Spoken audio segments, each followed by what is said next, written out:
और मैं रेल मंत्री जी को कुछ राजस्थान की डिमांड की तरफ उनका ध्यान आकर्षित करना चाहता था और उन्होंने बड़ी बदतमीजी की, मेरी तरफ इशारे करके कहा आप बाहर जाइए, आपको देख लूँगा, ये कर लूँगा, आप ये कर रहे हैं, वो कर रहे हैं। और कल भी जब हम इस पर बात कर रहे थे तो उनका जो व्यवहार था वो सांसदों के प्रति ठीक नहीं था। ये बहुत बड़ा बदतमीज मंत्री है और मैं धन्यवाद दूंगा इंडिया अलायंस के तमाम हमारे इंडिया अलायंस को कि इन्होंने इस बात को लेकर वेल में जोरदार बदतमीज मंत्री का विरोध किया। ये मनुष्य है, जब से रेल मंत्रालय इसके हाथ में आया है लगातार ट्रेन दुर्घटनाएं बढ़ रही है और जब कोई व्यक्ति सोता है रेल के अंदर उसको नींद नहीं आती, कब रेल पट्टी से उतर जाए वो इसी विचारों के अंदर रहता है। ये हमने बात रखी थी। आज मेरे कटौती प्रस्ताव चूंकि इस पर दिए हुए हैं और ये हमारा राइट है कि कटौती प्रस्ताव के अंदर हम बोल सकते हैं, उस कटौती प्रस्ताव की डिमांड कर सकते हैं, लेकिन इसने मेरे साथ बदतमीजी की, ये ठीक नहीं। मैं प्रधानमंत्री से मांग करता हूँ कि ऐसे मंत्री को बर्खास्त करें और इंडिया अलायंस ने जोरदार ढंग से इसका विरोध किया और इसका जो वक्तव्य था वो ठीक नहीं था। ये एमपीज के कागजों का जवाब नहीं देता, एमपीज को मिलने का टाइम नहीं। सत्ता पक्ष के सांसद भी ज्यादातर खुश थे कि इसका सही इलाज आज रेल मंत्री का हुआ है और इंडिया अलायंस को मैं धन्यवाद दूंगा कि आज सब लोगों ने मिलकर इस रेल मंत्री का जो गलत वक्तव्य था, जिस तरह गंदा बोल रहा था कैबिनेट मिनिस्टर दूसरी बार का, चूंकि ये जनता के बीच रहने वाले लोग नहीं है, ये ब्यूरोक्रेट्स है और दुर्भाग्य से मोदी जी की सरकार को ब्यूरोक्रेट्स ही चला रहे हैं। तो ये मुझे नहीं लगता कि लोकतंत्र है। इस बात को लेकर नमस्कार, उम्मीद है आप लोग स्वस्थ और आनंद होंगे। आज ट्विटर पर दिन भर बहुत सी चीज़ें ट्रेंड की, उसमें से एक वो भी ट्रेंड किया कि नई संसद भवन की छत से पानी टपक रहा है। नई संसद भवन की छत से ही नहीं, इस सरकार में बहुत सी ऐसी इमारतें गिर गईं और वो कम मुश्किल में उनमें दिक्कतें आने लगीं जो इस सरकार ने जिनको बनवाया। कई पुल गिर गए, हवाई जहाज, वो हवाई अड्डा गिर गया और नई संसद से पानी टपकने लगा। ये सब चीज़ें आप लोगों ने देखी होंगी। तमाम रेलगाड़ियाँ एक महीने में ही दुर्घटनाग्रस्त हो गई, 11 रेलगाड़ियाँ, वो सब आप लोगों ने देखा होगा। यानी इससे एक प्रथम दृष्टया एक चीज़ तो साफ साफ झलकती ही है कि निर्माण में घपला हुआ, नंबर 1, और नंबर 2 कि ये लापरवाही भी बरती गई। दो चीज़ें हैं, ये इतना तो साफ साफ दिखाई दे रहा है। अगर बहुत ज़्यादा वो आजकल क्या हो गया है कि आप सीधी सादी बात में भी अगर कोई बात करें तो उसमें जाति, धर्म और राजनीतिक पार्टी वगैरह घुसेड़ दी जाती है। इसलिए मैं कह रहा हूँ कि जब इतनी नई संसद भवन की छत से पानी टपक रहा है, वो पुल गिर गया, हवाई अड्डा गिर गया और ये सब तमाम चीज़ें वो हुई तो, या उधर तमाम रेलवे दुर्घटनाग्रस्त हुई। रेलें एक महीने में करीब 11 रेलें दुर्घटनाग्रस्त हुई, जिसमें करीब 21-22 लोग मर गए और 200 से ज़्यादा घायल हुए। तो इतना तो मान के चलिए कि बदनीयती और बेईमानी और लापरवाही दोनों ही आजकल जो भी निर्माण हो रहा है या जो भी घटनाएं हो रही हैं उनमें एक उसका प्रमुख कारण है। जैसा कि अभी बेसमेंट में पानी भर गया दिल्ली में, और बेसमेंट में कोचिंग कैसे चलाई जा रही थी और क्या था, बहरहाल वो तो बड़ा लंबा चक्कर हो जाए, लेकिन उसका नतीजा ये हुआ कि दुर्घटना कभी पूछ के नहीं आती। एक ही दुर्घटना आ गई और 4 बच्चों ने, बेचारों ने जान से हाथ धोया। और जो इस क्या नाम है इसका जो इस समय जो भारतवर्ष की दशा दिशा है, उसमें ये मान के चलिए कि इस घटना के किसी भी जिम्मेदार को कुछ नहीं होगा, क्योंकि वो सब बड़े आदमी है। सालों मुकदमा चलेगा और बाद में धीरे से उसको ख़त्म कर दिया जाएगा। अब आइए उन लोगों पे बात करें जो पहले के शासक थे। थोड़ा तुलना तो की ही जानी चाहिए। आप में से बहुत से लोग जौनपुर गए होंगे, जो न गए हों कभी चले जाएँ, घूम आए, अच्छी जगह है। पुराना शहर है, छोटा शहर है, लेकिन वहाँ देखने लायक बहुत अच्छी चीज़ें हैं। वहीं पर शेर शाह सूरी का बनवाया हुआ एक पुल भी है। शेर शाह सूरी मतलब 500 साल पहले। वो पुल जाहिर सी बात है जब बनवाया गया था तो ज़्यादा वो हाथी और क्या नाम है बैलगाड़ी और इसके सब के लिए बनवाया गया होगा और पैदल लोगों के चलने के लिए। आज की तारीख में उसमें से बड़े बड़े ट्रक जाते हैं और 500 साल से वो पुल जो है निर्बाध चल रहा है। उसका कारण क्या था कि उस पुल को नेक नियति से और ईमानदारी से बनाया गया था। बनाने वाला शेर शाह सूरी था, जिसको इतिहास में सब जानते हैं। आइए एक और उदाहरण ले लेते हैं। इसी लखनऊ में असफुद्दौला का बनवाया हुआ बड़ा इमामबाड़ा है, जिसमें बिना किसी आधार की छत बनी है, जिसके ऊपर जो एशिया की सबसे बड़ी छत मानी जाती है। जाहिर सी बात है कि उस छत को बनाने में भी चमत्कार ही हुआ होगा, और वो छत भी आज 300 से ऊपर हुआ, 300 साल से ऊपर हुआ, आज तक नहीं टपक रही है। ये भी इसका मतलब ये है कि वो छत भी नेक नियति से बनाई गई थी और उसमें कहीं से बेईमानी नहीं हुई। इस बात को असफुद्दौला जो तत्कालीन नवाब था, या उधर जो शेर शाह सूरी जो तत्कालीन बादशाह था, उसने इंश्योर किया। नंबर 1, और नंबर 2 उस काम को करने में जो लोग लगे थे, क्या नाम है, जो भी उस समय जो भी सिस्टम रहा हो इसे बनवाने का, चाहे राज्य बनवाता रहा हो, राज्य भी जाहिर सी बात है ठेकेदारों से ही बनवाता रहा होगा, तो उन ठेकेदारों वगैरह को सत्ता का भय रहा होगा। ईमानदार तो चलो एक बार अभी मान लें कि ईमानदार है, लेकिन तो सत्ता का भय तो रहा ही होगा। इस समय जो घटनाएं हो रही हैं उससे 2 बातें साफ साफ नजर आ रही हैं कि जो घटनाएं हो रही हैं उसमें एक तो है कि सत्ता का भय नहीं है, इसका मतलब कहीं ना कहीं किसी न किसी स्तर पर उसमें सत्ता की भागीदारी है, वो चीज़ें सामने आती भी है। और दूसरी चीज़ ये है कि सत्ता जो है इनकॉम्पिटेंट भी है। भाई जिस नई संसद भवन को जांचने के लिए मोदी कई बार गए और सारी बातें हुई, उसको 1200 करोड़ रुपए का उसका नक्शा पास हुआ, वो बना, वो पहली ही बरसात में उसमें अगर पानी टपकने लगे तो इसका मतलब कि जिन लोगों ने उसको बनाया उनकी नेक नीयति भी नहीं स्पष्ट थी और वो बेईमान भी थे, और उनको सत्ता का भय भी नहीं था कि सत्ता अगर ये मामला गड़बड़ाए तो सत्ता उनका कुछ कर सकती है। क्योंकि इस बात के मैं फिर इस बात को कहूँगा, क्योंकि कहीं ना कहीं इस पूरी जो क्या नाम है बेईमानी के जो कॉकस चल रहा है, उस बेईमानी के कॉकस को संरक्षण सत्ता ही दे रही है। ये बात भी स्पष्ट है, जानी बात है, सब लोग जानते हैं। अगर ये जो इतनी सारी जो दुर्घटनाएं इस समय हो रही हैं उनकी सबकी कायदे से जांच की जाए, जो हालांकि मोदी सरकार के ज़माने तक नहीं होगी लेकिन बाद में होगी, तो आप देखिएगा कि उसमें से ज़्यादातर का जो संबंध है वो गुजरात से निकलेगा। ये भी होगा, देखिएगा, टाइम लगेगा लेकिन होगा। हाँ, वो एक अलग बात है कि उस समय न मोदी होंगे न शाह होंगे न कुछ नहीं, जो मेन मतलब इस पूरी मतलब वो फैली हुई है, क्या नाम है, मतलब अव्यवस्था, उस अव्यवस्था के लिए जो मेन जिम्मेदार है वो तब तक नहीं होंगे, वो दुनिया छोड़ के जा चुके होंगे।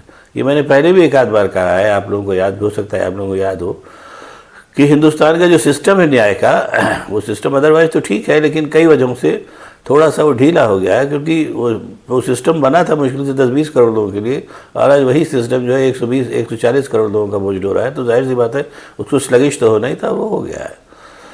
मैंने एक बार पहले भी कहा था कि आप आज की तारीख में अगर 65 से 70 साल की उम्र में कितना भी बड़ा कांड कर डालें तो उसमें आप दंडित होने के आपके चांसेस एकदम नगण्य हैं, क्योंकि जब तक फैसला आएगा तब तक आप दुनिया छोड़ देंगे। खैर, ये तो हुई एक बात। आज ही एक दूसरी घटना भी हुई, उसका भी जिक्र करना बहुत ज़रूरी है। वो घटना ये बताती है कि क्यों चीज़ें यहाँ लगातार बिगड़ती जा रही हैं। वो घटना इसलिए जिसका मैं जिक्र करने जा रहा हूँ, गलती होना, चीज़ें नुकसान होना, ये सब अपनी जगह ठीक है, वो होता है, दुनिया आदमी है, गलती आदमी से होती है। लेकिन अगर उस गलती को आदमी मान ले तो फिर इसका मतलब ये होता है कि फिर वो गलती दोबारा नहीं होगी, और नहीं मानेगा तो जाहिर सी बात है, और नहीं मान रहा है अगर वो, तो ये मान के चलिए कि वो जो गलती हुई वो उसके संज्ञान में है, इसलिए वो नहीं मान रहा है, और उसके लिए वो मतलब वैसी दलीलें दे रहा है जिसको कहना चाहिए कि बेकार की दलीलें होती है। आज ही रेल मंत्री अश्विनी वैष्णव बहुत जब शोर वोर मचा तो वो क्या नाम है अपना पक्ष रखने आए, और उस पक्ष में उन्होंने कहा कि विपक्ष के लोगों से कहा कि ऐसा कहीं कोई दुर्घटना नहीं है, आप लोग रील बना करके मुझे बदनाम कर रहे हैं। मतलब उनके लिए एक महीने में जो 11 रेल दुर्घटनाएं हुई जिनके बाकायदा फ़ोटो छपे, वहाँ तमाम लोग गए। शुरुआती दुर्घटना में अश्विनी वैष्णव भी गए, डिब्बों के नीचे कुचक के जने क्या झाँक रहे थे। अब उनके लिए वो रील बना के उनको बदनाम करने की बात होने लगी है। अब एक बात कड़वी है, लेकिन कहा जाना चाहिए कि बदनाम उसको किया जाता है जो नेक नाम होता है। अश्विनी वैष्णव केवल इस समय केंद्रीय रेल मंत्री हैं, इसलिए उनका नाम लिया जाता है। जिस दिन वो रेल मंत्री नहीं रहेंगे कोई उनका नाम लेवा नहीं रहेगा। विपक्ष के कांग्रेस ने एक सोची समझी तरीके से, रणनीतिक तरीके से छोटे से छोटे विषय को अपने सोशल मीडिया की ट्रोल आर्मी के जरिए से इस तरह से उठाना चालू किया। अयोध्या जी के स्टेशन में पुराने स्टेशन की पुरानी दीवार थी, वो जब थोड़ी सी उसमें डैमेज हुआ तो समाजवादी पार्टी और कांग्रेस के हैंडल्स ने उसको तुरंत उठाना चालू। नाम लिया जाए इसके लिए लाल बहादुर शास्त्री जैसा कलेजा चाहिए कि रेल दुर्घटना हुई और उन्होंने इस्तीफा दे दिया। उन्होंने ये नहीं कहा कि मुझको बदनाम करने के लिए ये किया जा रहा है, वो किया, तो ऐसा कुछ नहीं। उनका भाई रेल मंत्री होने के नाते मैं इसके लिए प्रथम दृष्टया जिम्मेदार हूँ, मैं पद छोड़ रहा हूँ। ऐसा आदमी जो है वो जब मंत्री नहीं रहता तब भी याद किया जाता है। अश्विनी वैष्णव जैसे लोग जहाँ मंत्री पद से हटे तहाँ उनकी हालत ख़राब हो जाएगी। जैसे उनके आका नरेंद्र मोदी की ख़राब हो गई। आज की तारीख में उनको कोई पूछ नहीं रहा है, जो जा रहा है वो आज वही नरेंद्र मोदी जिनका तना हुआ चेहरा देख के बहुतों की हालत ख़राब हो जाती थी, उन्हीं नरेंद्र मोदी को, उन्हीं का सिपा सालार जो है योगी और क्या नाम है इस तरीके से लोग नज़रअंदाज कर रहे हैं। ये क्योंकि उसका कारण है कि वो मूर्खता उतने योग्य नहीं है, न मूर्खता उतने क्या नाम है वैसे आदमी है जिनसे लोग भय करें। वो तो चूंकि सत्ता थी, सत्ता चूंकि नुकसान कर सकती है, इसलिए लोग भयभीत होने का नाटक करते थे। भयभीत कहीं से नहीं थे, इतना वो भी जानते थे। अब मोदी जी भी जान गए। हम मोदी जी के चरित्र से भी स्पष्ट हो गया कि वो संसद में आते ही नहीं। ये भी एक बात है, क्योंकि वो तभी तक गुर्रा सकते थे और अपना तना चेहरा दिखा सकते थे जब तक उनके पास सत्ता थी। अब सत्ता नहीं है तो न मोदी है, न उनका तना चेहरा है, न उनकी गुर्राहट है। ये भी एक फैक्ट है। तो कुल मिलाकर के एक देखिए, अब मैं इसी बात को कह के फिर बात को खत्म करूँगा कि शासक का काम होता है शासन करना। शासक के काम में जाति धर्म आड़े नहीं आती। जैसे मैंने पहले शासक की बात कही थी, आसिफउद्दौला जो नवाब था, लखनऊ में दुर्भिक्ष पड़ा, उसने बड़ा इमामबाड़ा बनवाया, जिससे दुर्भिक्ष के में जो शामिल लोग थे उनकी काफ़ी मदद हुई। इसीलिए कहावत आज तक जारी है कि जिसको न दे मौला उसको दे आसिफउद्दौला। और चूँकि इस नेक नीयत से वो इमामबाड़ा बनवाया गया, इसलिए आज भी वो उसकी छत से पानी नहीं छू रहा है और वो अभी भी लाखों करोड़ों रुपए का रेवेन्यू हर साल उत्तर प्रदेश गवर्नमेंट को दे रहा है। उस आसिफउद्दौला का बड़ा इमामबाड़ा गवर्नमेंट को रेवेन्यू दे रहा है, जो सरकार कहते नहीं थकती कि मुसलमान बदमाश होते हैं। अगर इस सरकार में थोड़ा सा भी नैतिक वो होता तो जो क्या नाम है, जितने मुस्लिम उससे क्या नाम है मॉन्यूमेंट से जो आमदनी आ रही है, उसको आमदनी को वो सरकारी कोष में जमा करा देती। उस क्या नाम है राज्य के या केंद्र में जहाँ की क्या नाम भाजपा की सरकार न होती, या अगर एक अलग से ट्रस्ट बना करके उसमें राज्य कर देती, उस रेवेन्यू का इस्तेमाल वो न करती। खैर, लेकिन ये सब कहीं से भी मतलब ऐसे लोग नहीं हैं जो हिंदू मुसलमान ये सत्ता के लिए कर रहे हैं। इनको न हिंदू से प्रेम है न मुसलमान से प्रेम है। दूसरे का नाम भी ले लीजिए, शेर शाह सूरी, वो भी इत्तेफाक से मुसलमान ही था। वो भी चूंकि शासक था, न हिंदू था न मुसलमान था। ग्रैंड ट्रंक रोड से लेकर सब कुछ उसने बनवाया, उसकी सारी इमारतें आज तक देखी जा सकती हैं और काम कर रही हैं। एक बात मैं उस समय बताना भूल गया था कि फिर ये होगा कि आप सब मुसलमानों का जिक्र कर रहे हैं, जैसा आजकल माहौल चल रहा है, तो इसलिए मैं आगे की बात बता दे रहा हूँ। संसद भवन जो है, पुरानी संसद भवन जिसमें आज तक पानी नहीं टपक रहा है, उसको क्या नाम है अंग्रेज़ों ने बनवाया था। लॉर्ड इरविन के ज़माने में वो बनी थी संसद, जो वायसराय थे वही उसमें रहने भी आए। वो संसद भी आज तक बिल्कुल ठीक है, क्योंकि उसको भी नेक नियति बनवाया। नियत यही थी कि हमने भारत में शासन किया तो हमारा एक बड़ा मॉन्यूमेंट यहाँ होना चाहिए। और वो चूँकि भारतवर्ष में प्रजातंत्र लाना चाहते थे, इसलिए उन्होंने नई संसद का और नई यहाँ उत्तर प्रदेश में नई विधानसभा का निर्माण कराया।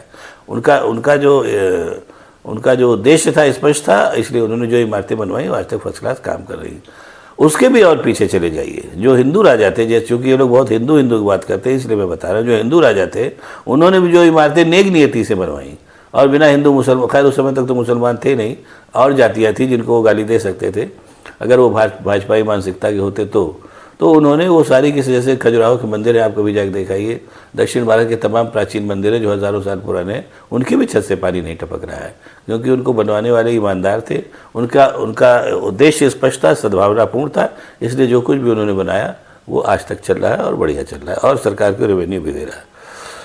भारतीय जनता पार्टी ने जो भी बनवाया और राष्ट्रीय स्वयंसेवक संघ ने, उन्होंने केवल दो चीज़ें बनवाई। एक तो तमाम ऐसी चीज़ें बनवाई जो शासन में रहते हुए बनवाना, जो उनके लिए ज़रूरी था, वो उसमें से ज़्यादातर चीज़ें ऐसी हैं जो अपनी समय सीमा पूरी नहीं कर पाएंगी, शुरुआत भी उनकी देखने से लग रहा है।